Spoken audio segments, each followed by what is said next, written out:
हाय दोस्तों, स्वागत है आपका कैशिफाई की बाइंग गाइड में, जिसमें हम लोग आपको बताएंगे हर उस महत्वपूर्ण चीज़ के बारे में जो आपको पता होनी चाहिए एक नया फ़ोन लेने से पहले।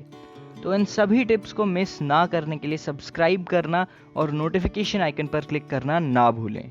हमारे फ़ोन्स में एक बहुत इंपॉर्टेंट फ़ीचर है जिस पर हम ज़्यादा ध्यान नहीं देते, लेकिन जो हमारी प्राइवेसी के लिए बहुत इंपॉर्टेंट है। आजकल फ़ोन्स हमारे जीवन में इतने ज़रूरी हो गए हैं कि हम इनमें बहुत सारा प्राइवेट और सेंसिटिव डेटा रखते हैं। हमारे फ़ोन्स अब सिर्फ कॉलिंग के काम नहीं आते, लेकिन इनमें कॉन्फिडेंशियल मैसेजेस, फ़ोटोज़ और बैंक इन्फॉर्मेशन भी होती है। इसका मतलब यही है कि फ़ोन की सिक्योरिटी बहुत ज़रूरी है और इसे हम स्किप नहीं कर सकते।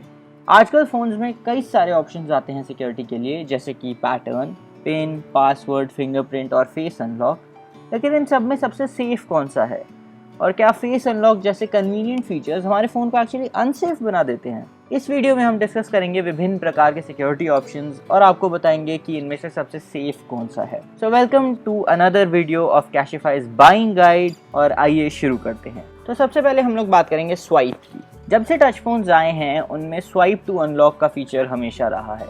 ये एक बहुत ही कन्वीनियंट ऑप्शन है जिसमें सीधा बस एक स्वाइप से आप फ़ोन यूज़ करना शुरू कर सकते हैं। लेकिन इसमें प्रॉब्लम ये है कि ये सबसे अनसेफ ऑप्शन है, क्योंकि आपका फ़ोन कोई भी उठाकर खोल सकता है। कई लोग आज भी सिर्फ स्वाइप का ऑप्शन यूज़ करते हैं इसकी तेज़ी और कन्वीनियंस के लिए, पर हम आपको ये ज़रूर बोलेंगे कि इसकी तेज़ी के लिए अपनी प्राइवेसी और सिक्योरिटी को सैक्रिफाइस ना करें और किसी सिंपल प्रकार का लॉक तो ज़रूर रखें। आइए देखते हैं अलग अलग टाइप के लॉक ऑप्शंस क्या हैं। दूसरे नंबर पे हम लोग बात करेंगे पैटर्न अनलॉक की। पैटर्न ऑप्शन भी बहुत कॉमन है फ़ोन्स पर, क्योंकि पैटर्न इनपुट करना स्वाइप करने जैसा ही होता है और आप मस्त पैटर्न्स बना सकते हैं जिनको डालने में एक्चुअली मज़ा भी आता है। कभी कभी कॉम्प्लिकेटेड पैटर्न्स बनाने में टाइम लगता है, लेकिन वो आपके फ़ोन को बहुत ज़्यादा सिक्योर रखते हैं और अगर कोई दूर से आपको देख रहा हो तो वो पैटर्न कभी समझ नहीं पाएगा। पर अगर आपका पैटर्न बहुत सिंपल है, जैसे कि कई लोग सिर्फ एक बेसिक एल शेप बना देते हैं जो बहुत ही कॉमन है, तो हम सजेस्ट करेंगे कि आप उसे थोड़ा कॉम्प्लेक्स बनाएं या फिर पिन या पासवर्ड का प्रयोग करें। कॉम्प्लेक्स पैटर्न्स याद रखना मुश्किल हो सकता है, लेकिन हम आपको ये टिप देंगे कि लेटर्स की बजाय कोई एक लोगो बनाइए जो आपको हमेशा याद रहता हो। सिर्फ आपको ही ये डिज़ाइन याद रहेगा और इसको आप रिकॉल करेंगे तो कभी अपना पैटर्न भूलेंगे भी नहीं। अब हम बात करते हैं पिन लॉक की। कई लोग अपने फ़ोन पर पिन सिक्योरिटी यूज़ करते हैं क्योंकि एक कोड याद रखना बहुत आसान है और इनपुट करना तेज़ भी है। पिन एक अच्छा ऑप्शन है फ़ोन सिक्योरिटी के लिए, लेकिन ये इस पर बहुत निर्भर करता है कि आपके पिन की लंबाई और कम्प्लेक्सिटी कैसी है। मतलब अगर आपका पिन 4 बार 0 है तो वो बहुत ही कॉमन और अनसेफ है। अगर वो 10 बार 0 है तब भी वो अनसेफ है, क्योंकि अगर किसी ने आपको पिन डालते हुए देख लिया तो आपके फिंगर मूवमेंट से समझ जाएगा कि आपका पिन क्या है। इसलिए हम आपको ये सुझाव देंगे कि पिन को एटलीस्ट 6 डिजिट का रखें और थोड़ा कॉम्प्लेक्स भी रखें, जिसमें अलग अलग नंबर्स का यूज़ हो, ताकि किसी के लिए वो गेस करना मुश्किल हो। आपको शुरू में एक लंबा पिन याद रखना मुश्किल हो सकता है, लेकिन जैसे जैसे आप उसे डालते रहेंगे आपको वो रट जाएगा और आपके फ़ोन की सिक्योरिटी भी बढ़ाएगा। इसके बाद हम आते हैं पासवर्ड पर। एक पासवर्ड फ़ोन की सिक्योरिटी का सबसे इम्पॉर्टेंट हिस्सा होता है, क्योंकि इससे कॉम्प्लेक्स कुछ और नहीं है जिसको गेस करना एकदम नामुमकिन हो सकता है अगर सही से सेट किया जाए। जी हाँ, फ़ोन में पासवर्ड सेट करना फिंगरप्रिंट और फेस अनलॉक से भी बेहतर है, क्योंकि पासवर्ड ही एक अकेला ऑप्शन है जिसमें आप नंबर, सिंबल, लोअर केस और अपर केस कैरेक्टर्स यूज़ कर सकते हैं और एक कॉम्प्लेक्स वर्ड या वाक्य बना सकते हैं। हमेशा याद रखिए कि कॉम्प्लेक्स पासवर्ड को तोड़ना बहुत मुश्किल होता है और ये आपकी प्राइवेसी के लिए नंबर 1 ऑप्शन है। पर हम ये भी समझते हैं कि एक लंबे पासवर्ड को बार बार डालना काफ़ी इनकन्वीनियंट हो सकता है, क्योंकि वो बहुत टाइम लेता है। लेकिन चिंता मत करिए दोस्तों, हमारे पास इसका भी एक सोल्यूशन है, आप देखते रहिए। फिंगरप्रिंट सिक्योरिटी टच फ़ोन्स में अब ऑलमोस्ट हर जगह दिखाई देती है, लेकिन शुरू के फ़ोन्स में वो काफ़ी रेयर थी। फिंगरप्रिंट अनलॉक अब आपको होम बटन पे मिलता है या फिर फ़ोन के पीछे मिलता है, या कुछ फ़ोन्स में तो अब डिस्प्ले के अंदर ही होता है, जो एक नई टेक्नोलॉजी है। फिंगरप्रिंट अनलॉक लोगों को बहुत पसंद है क्योंकि ये तुरंत काम करता है और आपका फिंगरप्रिंट यूनिक भी होता है, तो आपके अलावा कोई इसको नहीं खोल सकता।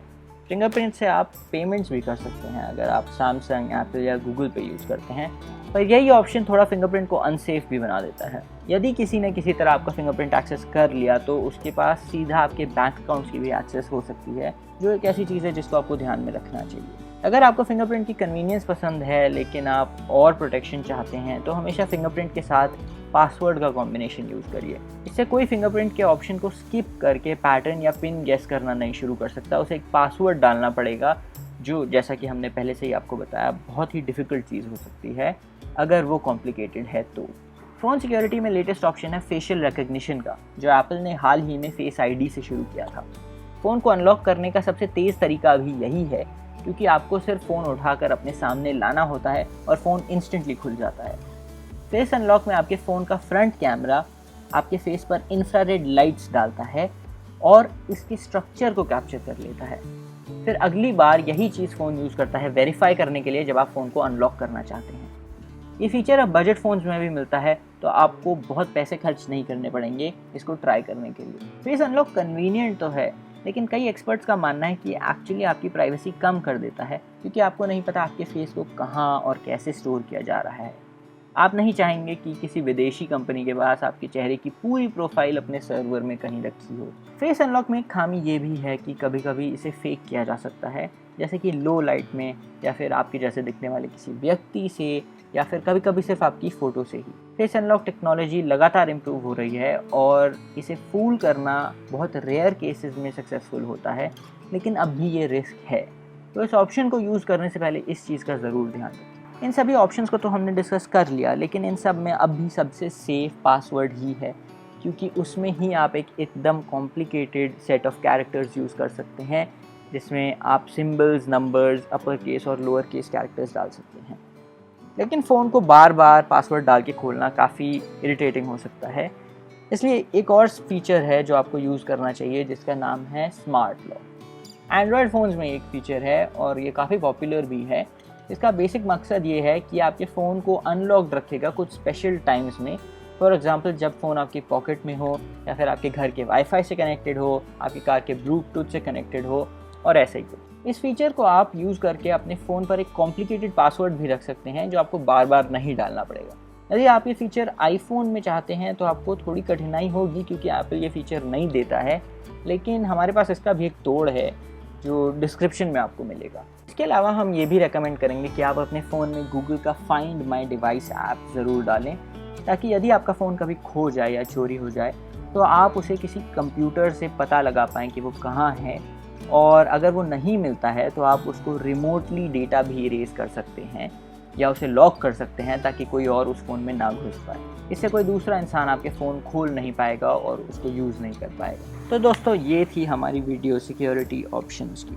हम उम्मीद करते हैं आपको इन सभी के बारे में जानकर एक्चुअली पता चला हो कि आपके लिए सबसे बेहतर ऑप्शन कौन सा है, और यदि आपके मन में कोई सवाल हैं तो आप कमेंट्स में पूछ सकते हैं और हम उसे बिल्कुल क्लैरिफाई करेंगे। मिलते हैं अगली बाइंग गाइड की वीडियो में दोस्तों।